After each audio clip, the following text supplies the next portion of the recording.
Today is the third of a 5-part series on civic engagement and the religious life. And our topic for today is lobby training and how to engage Congress.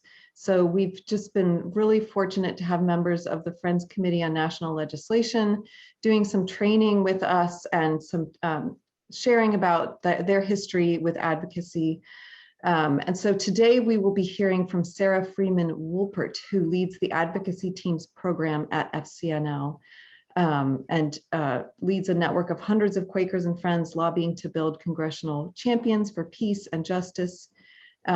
Sarah does trainings for training people to lobby and has strengthened FCNL's intersectional approach to grassroots advocacy and mobilized new constituencies to take action with FCNL. And she's joined by Julia Rademacher-Wed, and we will look forward to hearing the presentation from them. Before we do, we are going to start again, as we have been doing, with a moment of prayer. And this is again offered by Terry Crenshaw.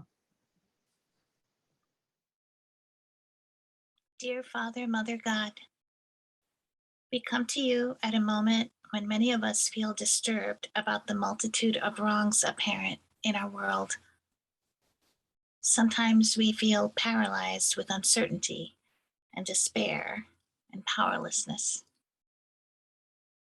Help us to remember that since our first moment, you have guided and taught us, that we have always had a spiritual compass, even when we turned away from its path.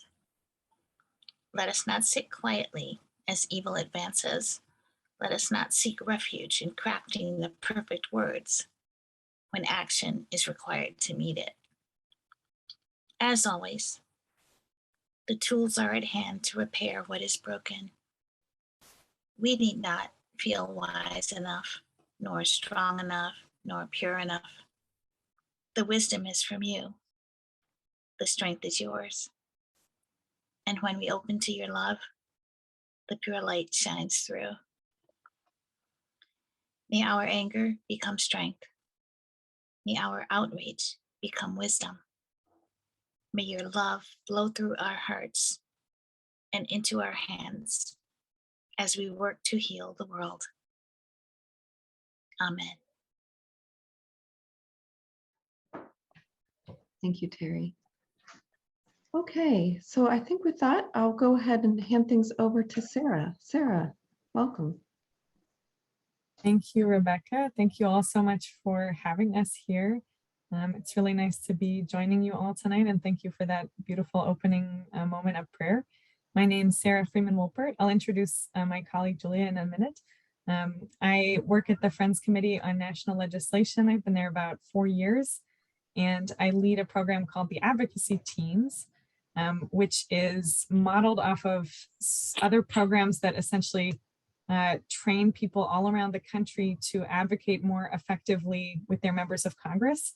But we're one of the only groups that's doing this from a faith perspective. So we have, as of last week, we launched a new team. So we have about 126 local teams all around the country in 44 states who receive regular support and kind of coaching and community building with FCNL. Many of them are Quaker, but not all of them. Many of them are based in other faith communities or school groups or, different, retirement community. So there's lots of different people who are involved in this work with us. And before the pandemic, most of my job was flying around the country, traveling around the country, leading trainings for people on how to make their voices heard in Congress, how to bring their values as people of faith, people who have lots of concerns for peace and justice issues into the policymaking process through congressional lobbying and other kinds of advocacy. And now we've been doing this virtually, although we're starting to do it in person again. And so I'm excited to talk with you all tonight about advocacy and lobbying and what it means to lobby as a faith-based organization for FCNL. I know that many of you might have attended the last session with Alicia McBride.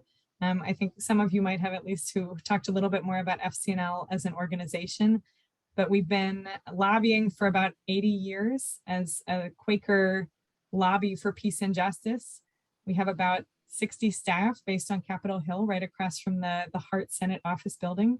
And we work on about 12 different federal policy issues, from environmental justice to nuclear disarmament to Native American rights and everything kind of in between. So with that, I would love to just give a little bit of time for Julia to introduce herself.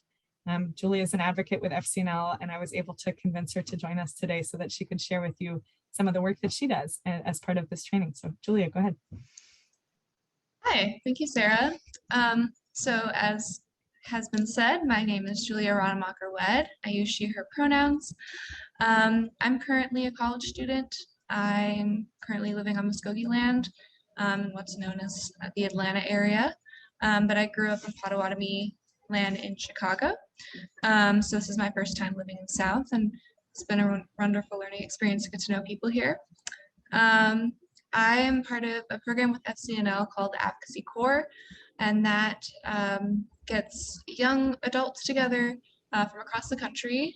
There's, I believe, 17 other people in my cohort, and we're all in different cities and states, and we get people in the community together to lobby for environmental justice legislation in Congress. And we also work on amplifying that need in the media by writing to local papers. So I do that where I'm at, and I also get to see my colleagues around the country working in their areas. So I'm excited to share the legislation that we've been working on and advocating for this year. The Corps does different legislation every year, but it's been wonderful to focus on environmental justice, as that is something that a lot of young people have front of mind. So that's all I have to share right now, but thank you for having me here tonight. Thanks, Julia. And so I thought before we dive in that I could give a little overview of what we're hoping to do together tonight.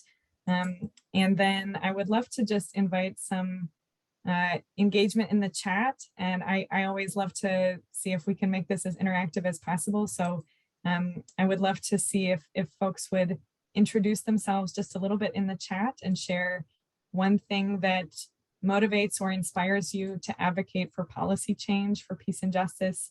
If you want to be typing those into the chat as we go, I'll just go through a little bit of an overview of what we'll do this evening and what we can talk about together tonight. We're going to start off with kind of an overview of one piece of policy. So for us as faith-based advocates and people who are bringing kind of our moral values approach to Capitol Hill and to congressional offices, we work on a whole range of legislative issues. FCNL specifically focuses on federal policy, but of course, many folks use these skills to do state level advocacy or local advocacy. But one of the issues that we work on is energy and the environment, climate change, addressing the climate crisis, and environmental justice. And so we heard that that's something that this group might be specifically interested in. And we're going to start off by talking about one specific piece of legislation that Julia and other folks in her cohort have been advocating for the past 8 or 9 months or so. And so that'll be one kind of piece of introduction to one specific piece of legislation that we can learn about tonight.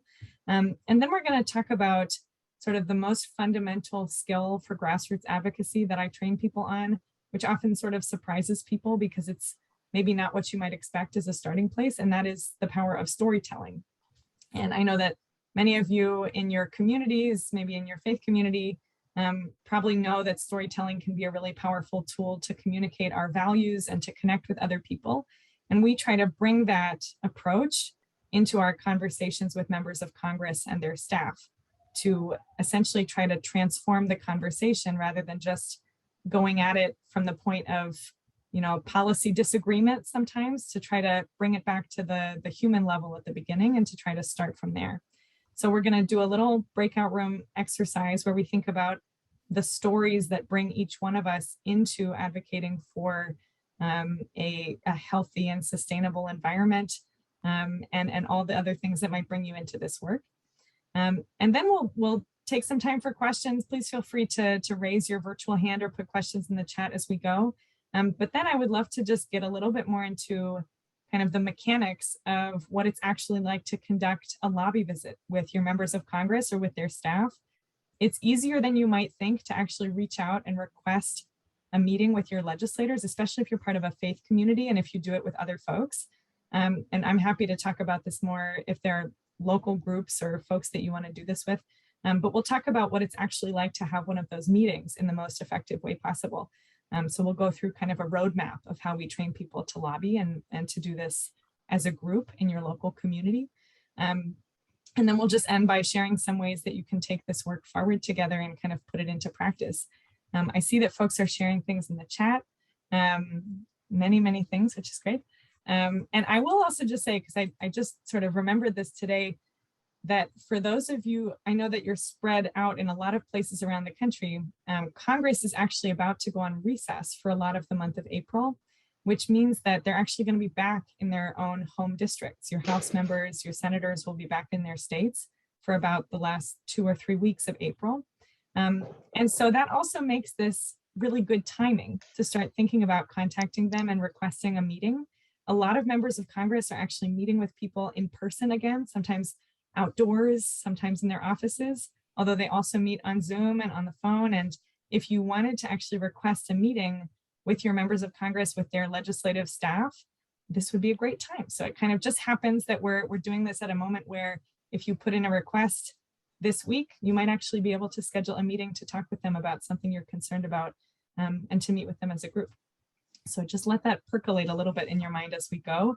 And again, because I like to keep things a little bit informal, I'm happy for us to pause and answer questions as we go. If you want to drop them in the chat, we'll try to build some of those into what we're sharing, and we can also pause and just take questions and have some discussion as we go. So with that, let me just see, again, I'll just repeat the invitation to type into the chat anything that's really inspiring you to do this advocacy, anything that's motivating you to lobby for environmental justice, anything like that. That would be so great for us to see as we kind of build this, into our presentation, some of the things that we can share with you tonight. So with that, I'm going to turn things over to Julia. Julia's going to share with us a little bit more about the legislation she's been working on. And thank you again so much for having us. It's good to be here. Thank you. So actually saying that reminded me of the fact that the first lobby visit I ever organized was with folks from my church at home. And so if anyone wants to hear about kind of how to get started with that, I know I was a little intimidated by the process, but I wanted to figure it out, and Sarah was very helpful. And we made it happen. We talked to our member of Congress or someone from their office. So let me screen share real quick. Essentially, we're going to just talk about a specific piece of legislation so that you can kind of see how this works and have a starting point for if you want to lobby on this legislation. But we're hopefully going to be able to work on skills that you can apply to anything that you care about. So I'm just going to give you a sneak peek of a training that I've done with college students. Oh, I didn't mean to do that. I meant to present. With college students and 6th graders and members of the Friends meeting in Atlanta, and just going over a little bit about the specifics of a piece of legislation so we have something to practice with. So on this first slide, we see a picture of some of my colleagues from the Advocacy Corps. Folks have been sharing why they want to advocate, and this is an exercise that we did as part of our training as well. So you can see some of my colleagues saying why they want to advocate for this. So just to show that we are in this together, there are people all over the country doing this advocacy, and it collectively makes an impact. So I'm sure you've probably heard of this term before. I just wanted to see what you think of when you hear environmental racism. If folks can drop in the chat, that'd be really nice, and I can read it out loud. But just kind of want to see what we already know so that we can kind of go from there with this policy. So I'm seeing folks haven't heard of it, I'm seeing access to clean water, climate change impacting communities of color disproportionately, food deserts, disparate impact of environmental policies on people along racial lines. Most at-risk parts of the world are habituated by poor minority populations, decisions made by policymakers that are unjust and negatively impact BIPOC communities. Someone has seen it in urban hospitals. Okay, I'm gonna keep going. This is all really, really wonderful. Thank you so much for sharing in the chat. So yeah, there's everyone has pretty much gotten at it from some angle, but we see, I can actually show the graphic that has a little bit of some numbers to give us perspective on it. That environmental racism has a lot of elements. It does have to do with communities of color bearing the brunt of pollution and not having as much access to green space, but also the exclusion of people of color from environmental like mainstream movements. We've seen those have often been, the ones that get the most attention have been white-led. We see it in colonization and the way that taking sovereignty over land away from indigenous peoples has like accelerated climate destruction. And so on the screen, I just have a few numbers that show that this is a systemic issue, that this is a pattern, and that this is part of the structure of our country if you live in the United States. Does anybody have any reactions to this? Have you seen this kind of information before? Can you think of like what the impacts really look like in people's daily lives when it comes to these realities? Because it's one thing to see that someone lives near pollution. It's another thing to think about like what that might affect in their lives or in yours, if that's something you experience. Fracking in Texas by a daycare yard. Yeah, I know that it, with myself and people I've talked to, a lot of us have experienced these as children. These things like growing up for me, lead in Chicago is a huge hazard to children. Thank you. Yeah, it creates an amount of disease, so it can affect quality of life, it can affect health, it can affect how long you live, which is obviously incredibly unjust. Thank you for bringing attention to the 95% of claims that are denied. That is actually a huge part of what we're trying to get at with the policy we'll be talking about. The EPA has a civil rights office, and people can bring claims for discrimination to the EPA, but they are rarely ever heard or addressed because there just isn't the legal standing for people to be protected from these things. Thank you for pointing out that this affects First Nations communities disproportionately.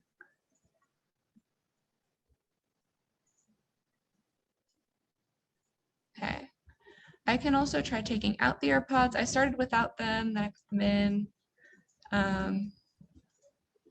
I don't really know what's best. Yeah, thank you for mentioning organic food and justice work. That's another aspect, is access to nature, access to produce is something that wealthier white communities tend to have more access to. That also impacts health and quality of life. So I can see that in this call, we have a lot of different angles, a lot of different experiences. People are coming from different work experiences as well. And so we're able to talk about a lot of the impacts of these issues, which is wonderful. So this is a really, terrible reality that we're dealing with. And of course, people haven't just been sitting down and taking it. There's always been resistance to these issues. So some of the ones that I highlight in my trainings are local. I like to always make sure to emphasize that the environmental degradation and destruction that we're seeing today has pretty much always been a consequence of the colonial project. And so Indigenous sovereignty is very much something that we need if we're going to have environmental justice, because the land stewardship that isn't really happening under colonial capitalist framework.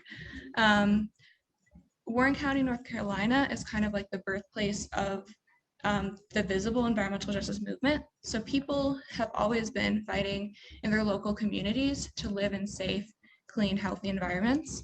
But Warren County, North Carolina, where a group of like rural farmers rose up in response to plans for, I believe, a waste facility to be built in their community. Got a lot of media attention because like there were big protests and arrests and things like that. And Benjamin Chavez was actually the person who out of that coined the term environmental justice, which kind of pulls together and names all of these local struggles under a movement. And it has a very long and nuanced definition, but essentially environmental justice is a vision of a world where we don't see environmental discrimination, where everybody has access to a healthy environment, where Indigenous communities and nations have sovereignty. And I also, if you have heard about the water protectors in Standing Rock or fighting against Line 3, those are some more recent examples of environmental justice struggles. There are very, very many. I see someone put in the chat. Yes, thank you for sharing. Yeah, people in a very wealthy nation that a lot of us live in have really terrible conditions with things like drinking water. And it's something that happens because communities like Black and brown communities, poor communities, rural communities are not seen as having the political power to say no to these things. And so it's really important for people to come together and say, actually, like, we all care about what's happening. You can't just do this and get away with it. And I'm about to go into some policy, a bill in Congress that is aiming to address these issues, but I just want to pause real quick and see if anyone had any questions or comments about environmental racism and environmental justice before we get into a particular strategy for addressing these issues.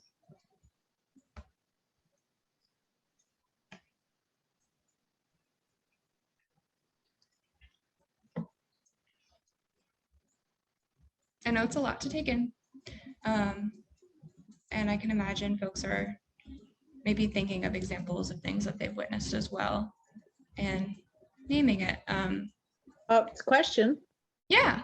Yeah. Could you, I mean, is it possible to, in a sentence or two, to define environmental justice? I know these are examples of it, but in a nutshell.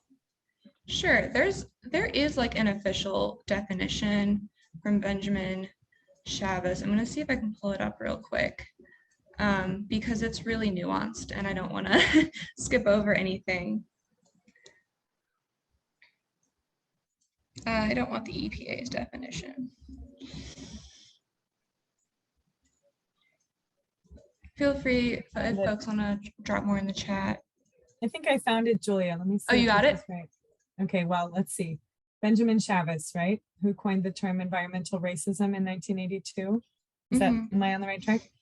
So he described it as racial discrimination in environmental policymaking, the enforcement of regulations and laws, the deliberate targeting of communities of color for toxic waste facilities, the official sanctioning of the life-threatening presence of poisons and pollutants in our communities, and the history of excluding people of color from leadership of the ecology movements.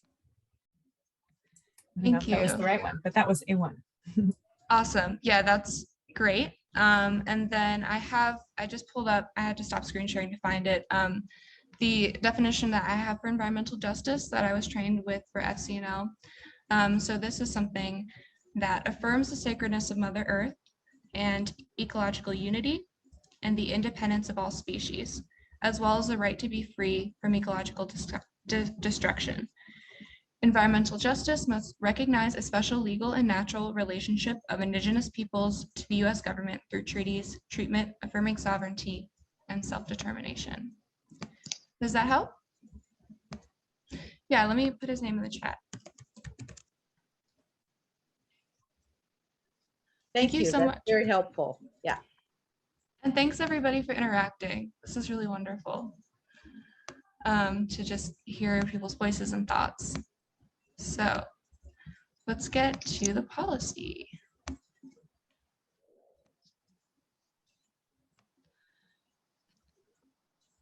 So environmental justice is something that the government officials have been considering more and more. We hear from the Biden administration that it's a priority for them. We hear, just like if you follow congressional news, which it's okay if you don't, it can be depressing and frustrating, but there is more, like, this is a buzzword that's coming up more and more. But essentially, with the Environmental Justice for All Act, this is a bill that Representative Raul Grijalva from Arizona and Senator Tammy Duckworth from Illinois have introduced in Congress to kind of address this at a structural level. A lot of environmental justice legislation that's going through Congress right now that I'll hear in lobby visits, they'll be like, oh, well, we're working on this bill and this bill and this bill. And it's like the little tiny things. But we are asking the government to protect people from environmental discrimination, to put people's health before the profits of corporations or before the interests of the US military, which is actually like one of the world's biggest polluters. We're asking that environmental justice be a civil right. And so it's a really, really big bill, the Environmental Justice for All Act. It was developed in consultation with communities across the country, and Representative Grijalva is actually going on another listening tour this year to get more feedback to continue to have the bill reflect what people are currently experiencing. And at FCNL, we kind of just go over these 4 provisions that are on the screen as the main points to emphasize in lobby visits. But there's a lot more to the bill, of course. If you want to read it, you can. And I'm going to go through these 4 provisions and break them down. And then there'll be lots of room for questions, of course. So the first provision that we talk about is allowing communities to sue for environmental discrimination. So this provision would amend the Civil Rights Act of 1964 and include environmental discrimination as a category of discrimination. And so this gives communities and individuals the legal standing in court to go to the government and say, my community is more polluted than the next community over. It's because of race or class, or can kind of point out what's going on. And the government has an obligation to hear your case and do something about it. And as we saw a few slides ago, the current way that the EPA is set up, they just don't have an obligation to do that. They have like a process, but they don't have an obligation to protect people. And so that's what we're asking for, to put people's health first and to take action against polluters when they're negatively affecting communities. The second provision, I know this graphic is a little corny. I made it for the 6th graders, but I think it actually works really well for this concept. It requires companies to meet clean air standards that account for existing pollution when applying for permits, specifically amending the Clean Air Act. So what this does is basically, say you're in an area that has 6 apples of pollution, and a company wants to add 4 bananas of pollution to the area. Like, they're going to build something that's going to pollute the area that much more. Under current permitting standards, they just have to kind of say, we're only adding 4 bananas of pollution, no big deal. But obviously that doesn't account for the impact it's going to have on people, because in reality, we're getting 10 units of pollution total. So what this provision does is it says the company has to take into account existing pollution. They have to say, we're actually adding 4 units of pollution to existing 6 units of pollution, which means in total we have 10, which is over the standards. And then they wouldn't be able to go for their project. This is something that I think would be really effective in Chicago, where I'm from. There was just a huge years-long battle against a metal shredding facility that was moving from a wealthy white neighborhood to a poor Black and brown neighborhood. And they wanted to add more pollution to an already super industrialized neighborhood. And they were saying, well, we're not adding that much. And it just took years and years and appeals. And luckily, the permit was just denied a few weeks ago. But imagine the amount of energy that the community could have saved and put towards other life-affirming projects if they hadn't had to continue to fight just to have 1 less polluter in their neighborhood. So I'm really optimistic about this provision, stopping the overburdening and the compounding of pollution in the same communities. Okay, there's two more. Hang in there with me. The next provision authorizes funding to support environmental justice communities in fighting impacts.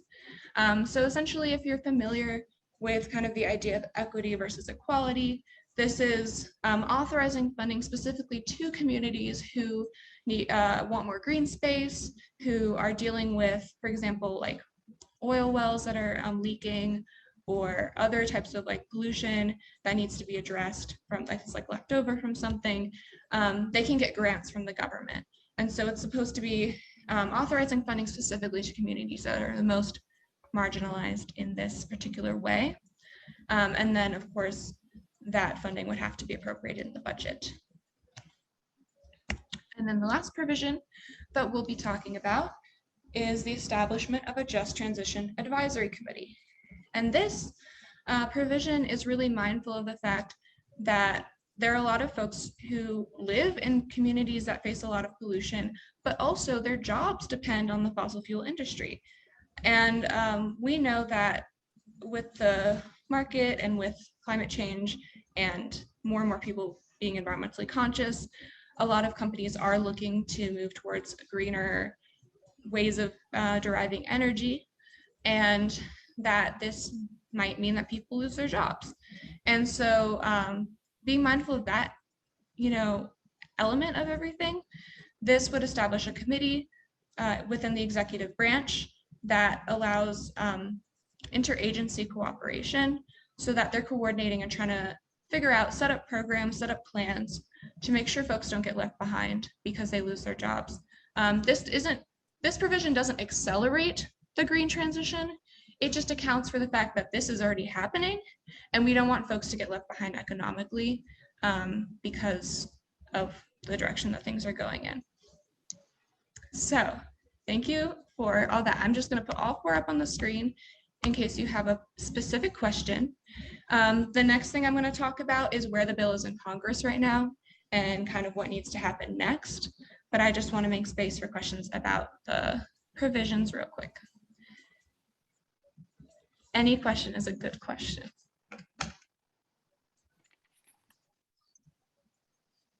Question. Go ahead.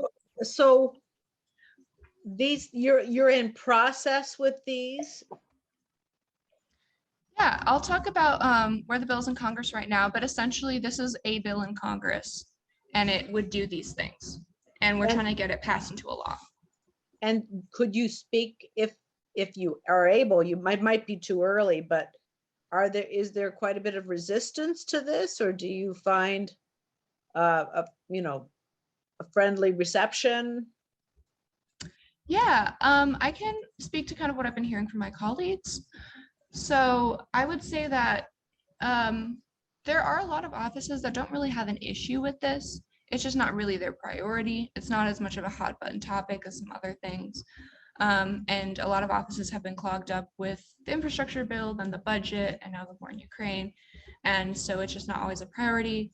Some offices hear the words environmental justice and think, oh my goodness, another thing, like affirmative action thing, like they just want to be against it because it has the word justice in it. But I've had some colleagues who've talked to offices like that, and once they actually hear what's in it, they're like, oh, like, okay. So it kind of varies.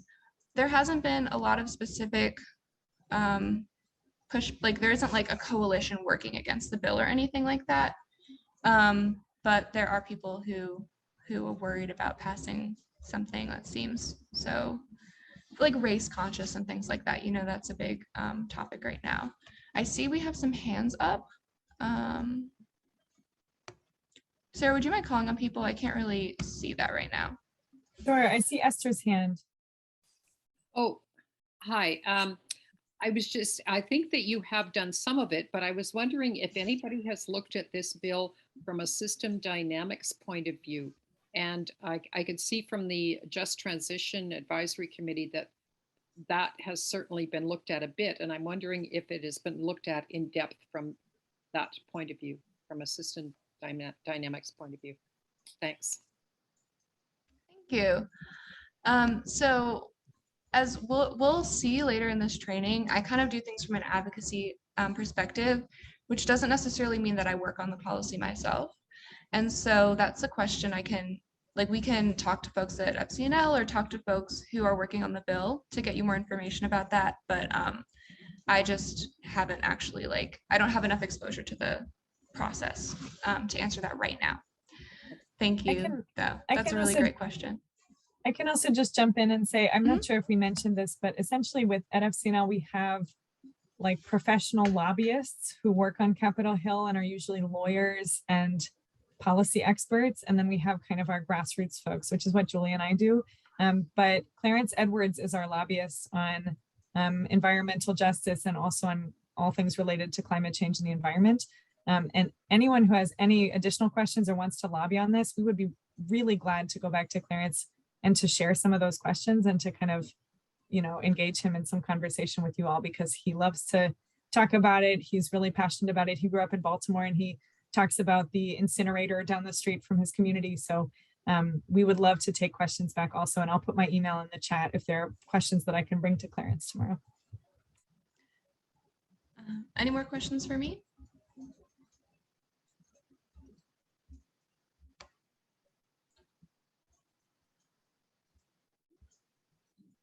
Yes, we can get definitely into theology and values when we transition to storytelling.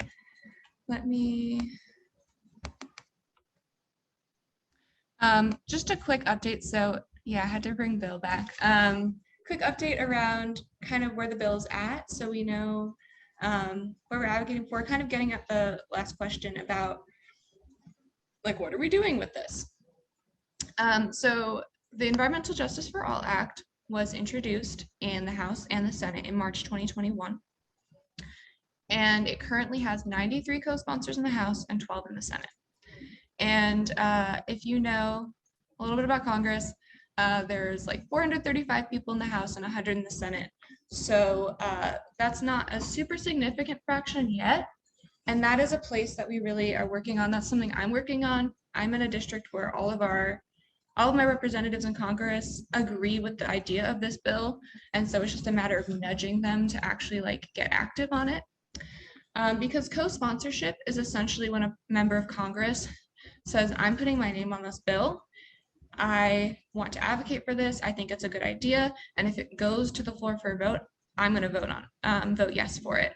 And so that helps bills get momentum, because they don't want to call the House leadership, Senate leadership, they don't want to call a bill to the floor that is not going to get enough votes to pass, because that's a waste of their time. They consider a lot of legislation, and they only want to take the time to have everybody together for a vote if they think it's actually has a chance of passing. And so having a lot of co-sponsors on a bill helps build momentum to get it moving, because people have an idea that it'll pass.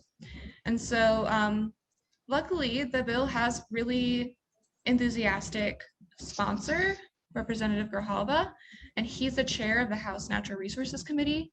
And so he's making this bill a big priority this year, and he got a hearing for it in February, just last month, where members of that committee, where the bill is being considered, were able to give feedback on it, and folks from across the country also were able to give feedback on it. And after this, the next steps would be a committee markup, where members of the committee, which is a bipartisan committee, change whatever they want to change about the bill. And then they would have to pass committee with the new version and then go to the floor for a full vote. And that would have to happen in the House and the Senate with the same bill text. So if you needed a little refresher on how a bill becomes a law, that's kind of where we're at in the process. The important thing right now is to get legislators signed on to co-sponsor, to show their colleagues that there are people working with them who care about this and would vote for it. I think, okay, so that's our ask. If any of you end up talking to your members of Congress about it, and I highly encourage it, and I'm happy to help you because I do it every other month, our ask for them would be to co-sponsor and publicly support the House version, which is HR 2021, or the Senate version. It's the same thing. Senate Bill 872, the Environmental Justice for All Act.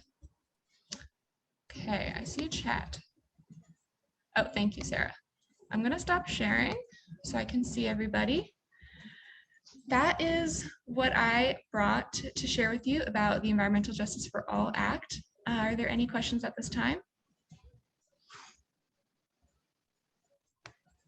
Yes, I can give you the link to the current co-sponsors. There's a congressional website where that information is available. So while Sarah's talking, I'll put that in the chat. Anything else?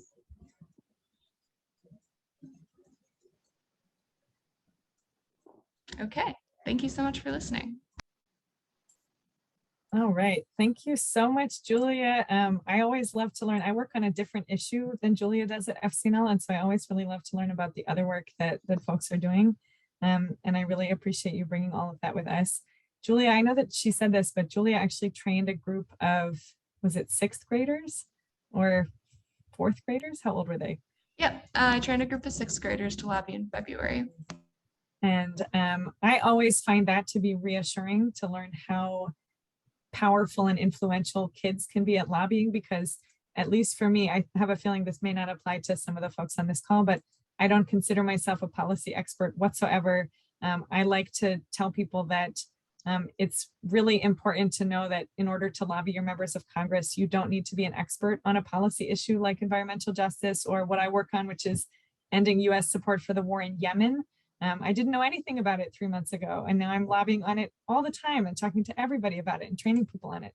And so the best part about this work, I find, is that for us, it's more about being rooted in the power of our convictions and our moral values as people of faith, although we also work with people who don't have a faith background, and bringing those perspectives into conversations that kind of surprise legislators to hear, oh, wow, you know, all of these folks are knocking on my door wanting to talk about this really specific piece of legislation, and they actually know a couple of things about it. They know who the co-sponsors are. They know a couple of the provisions, but you know, they're talking to me from this moral grounding that is very hard to argue with, especially because many, probably most members of Congress also identify as people of faith in one way or another. So bringing that perspective into those conversations can be extremely transformative and can really create new spaces for opening, or like as Quakers say, for way to open. Quakers say way opens, and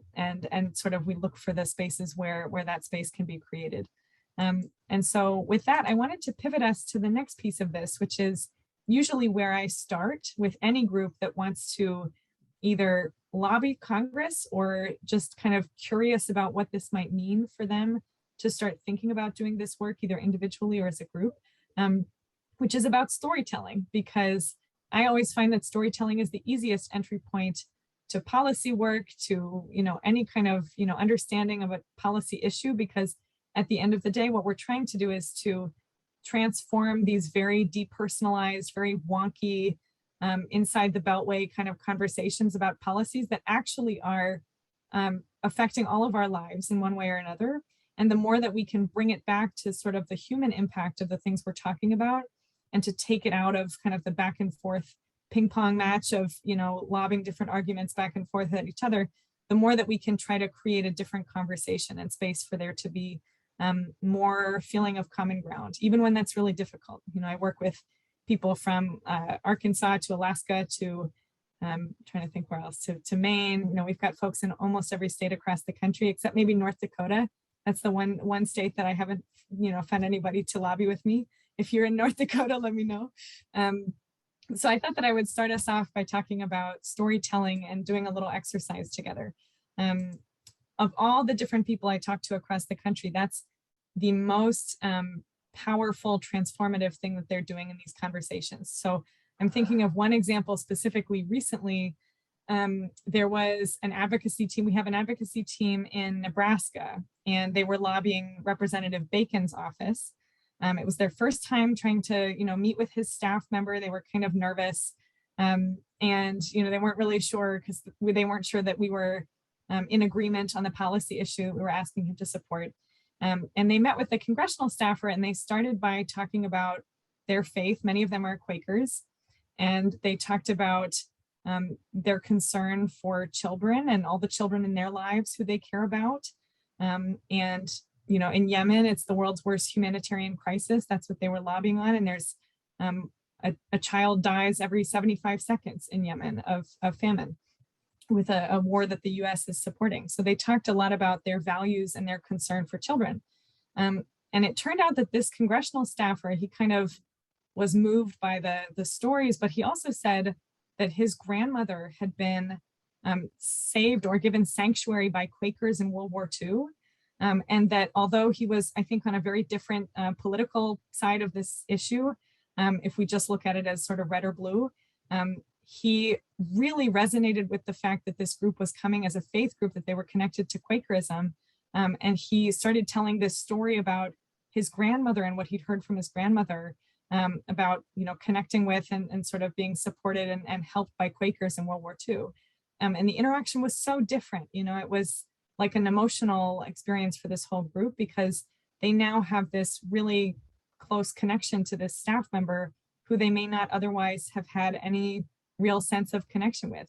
And of course, what happens then is you build a relationship. So then the staff member was telling them about his own children and, you know, what it's like to try to raise children in a pandemic and, you know, what's going on with the school closures and all these other things. That opens sort of a pathway for there to be more relationship and more potential for future conversations. We don't always approach this as, you know, if we say this, then they're going to definitely just change their mind. Otherwise, we've lost. You know, we approach this as long-term, deep, you know, persistent, what we call prophetic work, where we're trying to really make, draw out these deeper connections over a period of time. So with that, I wanted to share, when we talk about storytelling, I'm going to drop this into the chat. There are a couple different kinds of stories. If each of you were going to meet with one of your members of Congress tomorrow, maybe think about the one who would be the most difficult to talk to, if you can call up that person's name or that person's face in your mind, the one that would be the most challenging to sit and have a conversation with.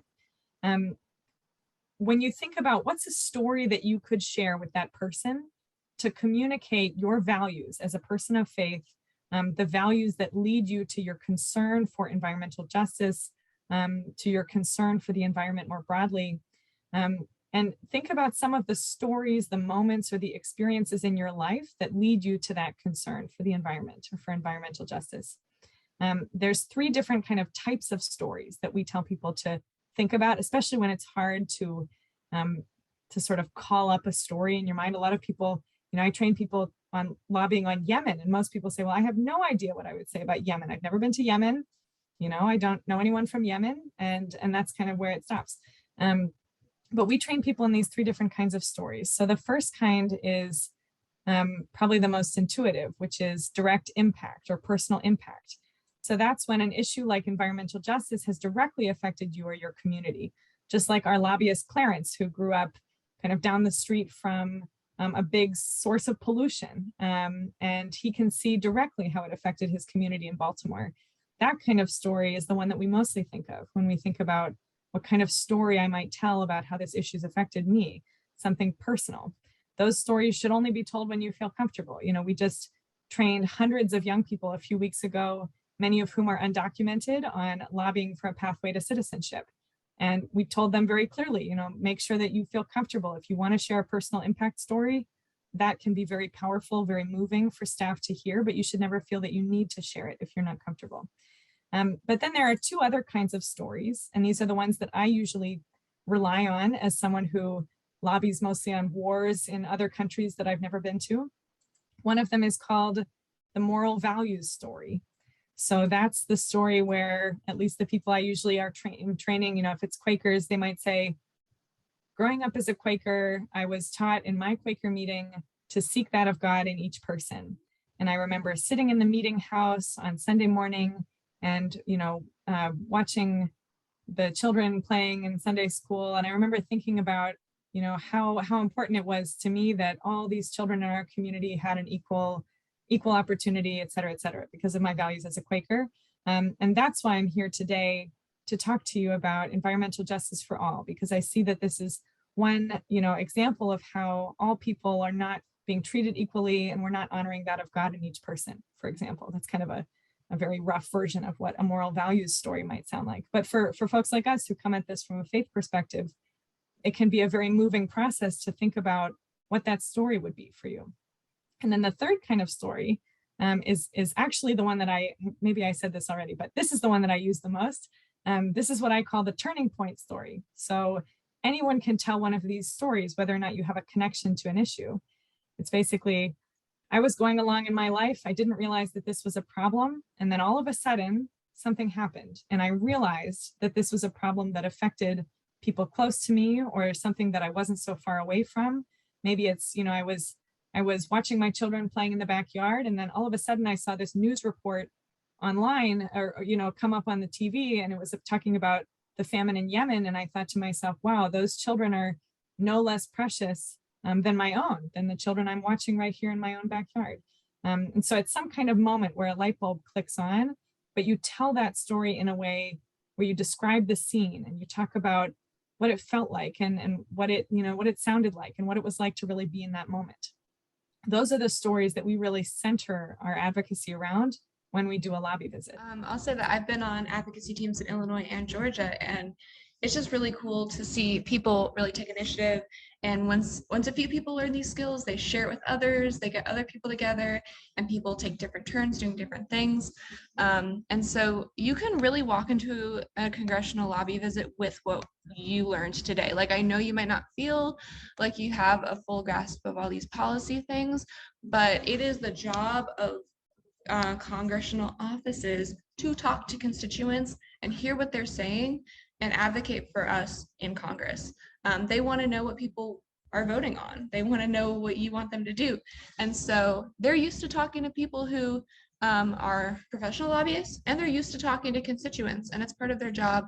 And they're not going to judge you for what you know or don't know, but they are going to take you seriously because you live in their community, and you know a ton of other people who live in their community and talk to them, and you influence each other and have a lot of power as a group.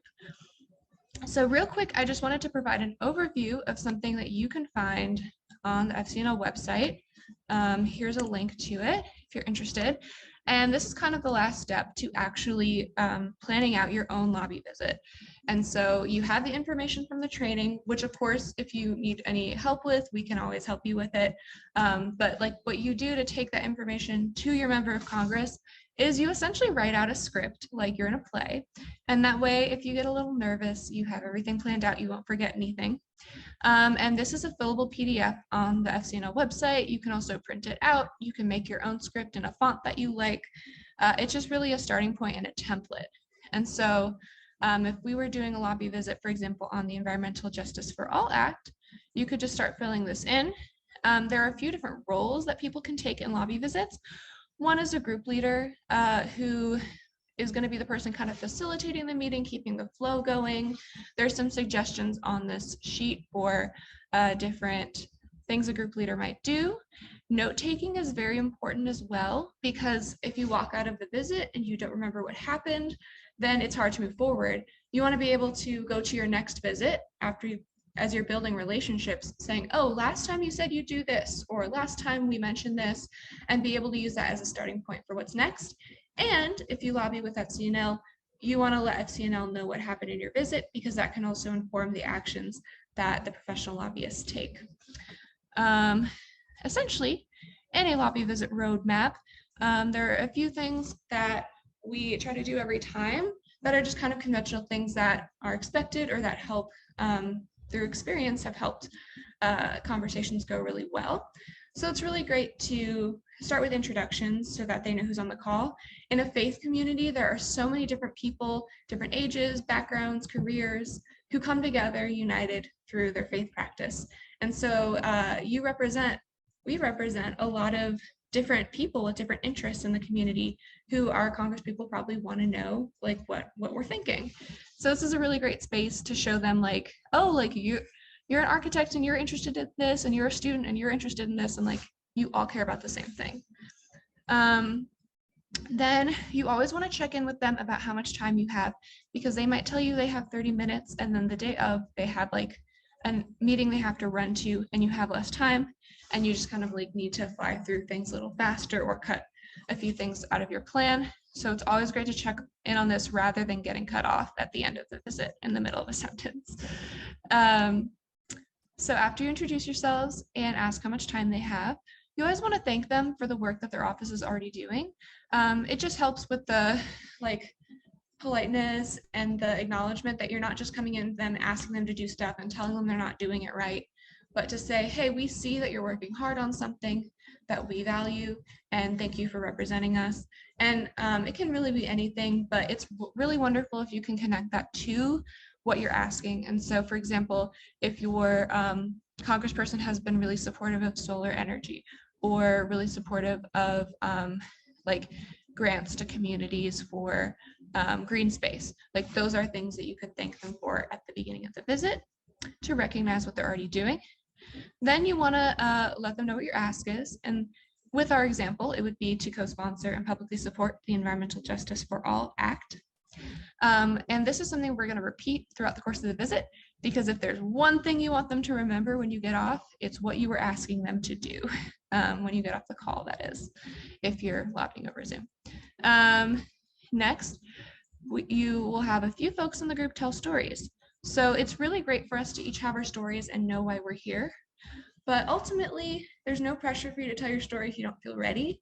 They're just going to be 2 or 3 folks from the group who are sharing a story during a particular visit.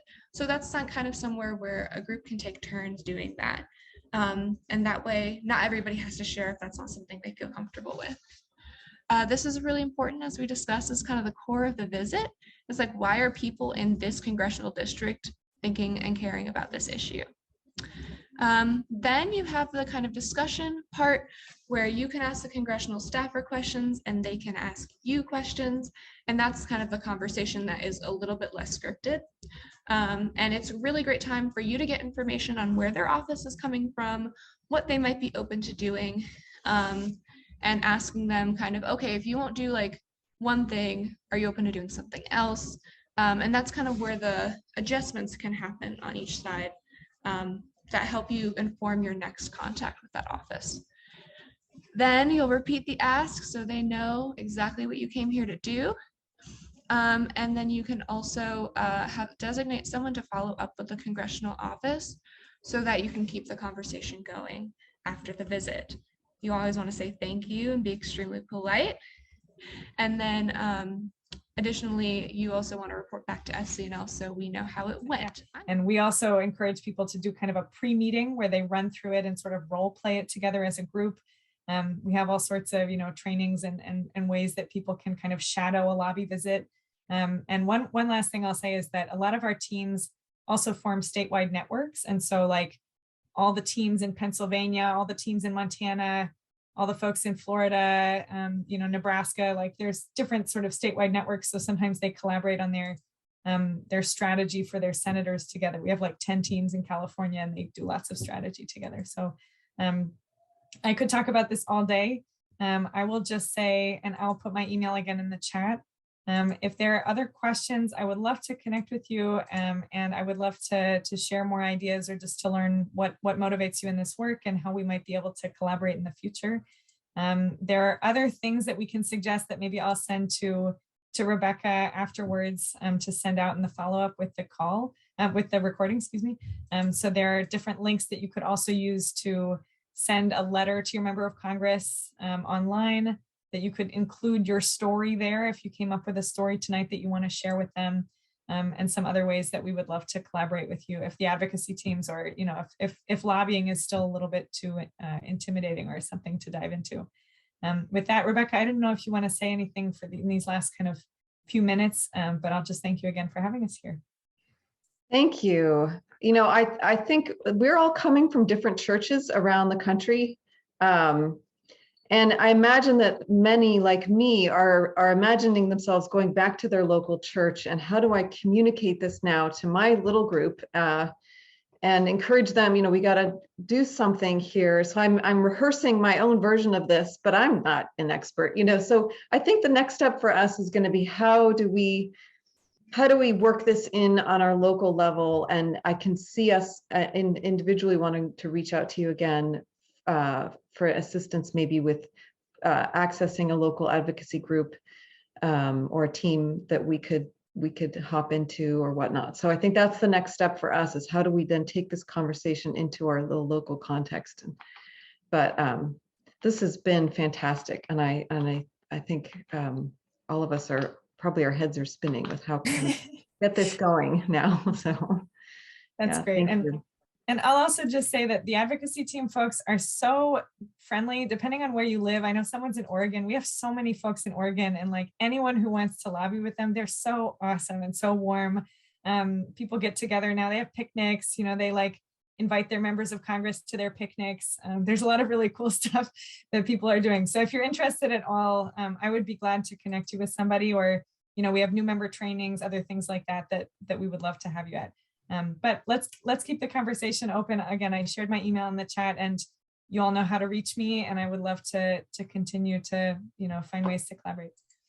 Excellent. Thank you. Thank you so much. So I want to just announce that the next session in this series will be in a month, April 25th, Monday, April 25th at the same time.